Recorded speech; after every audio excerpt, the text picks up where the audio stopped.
Thank you, Mr. Chairman. Quick question regarding the call itself to the Secretary. If you notice on the call, everything is just a revenue enhancement, a tax increase, but there was nothing whenever it came to economic development like a 5 to 7, 10 to 12 bill, an owner-operator bill. There was nothing when it came to the Greyhounds of $15 million. There was nothing when it came to modernization, which is $9 million. There's nothing with regionalizing the administration of the health departments in the state of West Virginia, which Dr. Gupta has been talking about, which would save $11 million. Those 4 items right there equals $57 million in savings. Why did the governor's office choose not to put any type of restructuring of government in his call? Some of those were discussed. And again, I don't think the governor has ever said, I'm not disappointed by what's occurred for the last couple of months. I think at the end of the day, it has been a beneficial process. And there are reductions, cuts, whatever you want to call them, that were discussed in that process, some of which are on the list you just mentioned, that I don't know that the word was ever an absolute no.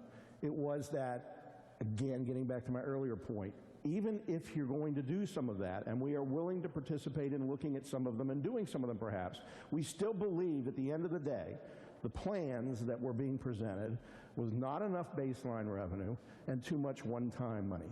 So that means you're going to need more than $90 million. So even if you get all of your 50 that you talked about, and I'll accept your numbers, I've not looked at them, 1 or 2 of them I do recollect and know that you're accurate on the numbers. But my point is, we've never said no to that. But we want to solve comprehensively the problem, which is far beyond even $50 million in cuts if that's the way we're going to do this. And the other thing, too, and again, I don't know how to say this other than to say it. It's not meant as a criticism of either of these bodies. But keep in mind that another one, and maybe it's just not the right one is what the answer is, the governor did propose in terms of reducing the school aid formula, and neither body felt that that was appropriate to take it up. The issue here is to try to find consensus around those reductions. We were unable to do that. I'm not being critical of the legislature, certainly not being critical of the administration. There was an effort to do that over the last 2 months. But it didn't happen, and what's got the governor concerned as much or more than anything right now is it is time to engage the gears. Now, if this legislature comes to the governor and says there's other things we think needs to be on this call, I don't know that the answer would uniformly be no to them. It would depend on them piece by piece, but more importantly, it would depend on us, how is that a piece of a comprehensive solution here to not living beyond our means? Again, to go back to my point, every single one of those items is not a one-time money.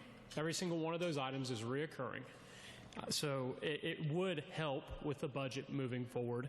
Again, most of these items passed at least one house of the legislative body, whereas some of the items on the call didn't pass either or weren't even given consideration. You bring up the school aid, well, that's not even on the call for us to consider in this special session. Because you say just go to the governor and ask him to put something on, he'd be amicable. How long does the governor plan on us being here for us to keep pleading with him to give us the tools so we can get through this budget situation? Why should the governor put something on the call that both houses rejected doing?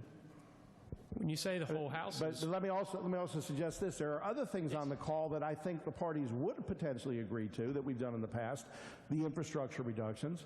But what happened was, again, we did not come to a comprehensive solution. We believe, and the governor's entitled to his opinion as you are to yours, we believe there was not enough revenue in the solutions, and there was too much one-time revenue being used. But a lot of these other things are things there may be consensus on, but I get back to my earlier point, is as part of a broader solution, not piecemeal, one thing at a time that doesn't get you even across the 20-yard line when you've got another 80 yards to go. For every item that we could save in these bills, that's less money we take out a rainy day. Thank you. I don't disagree.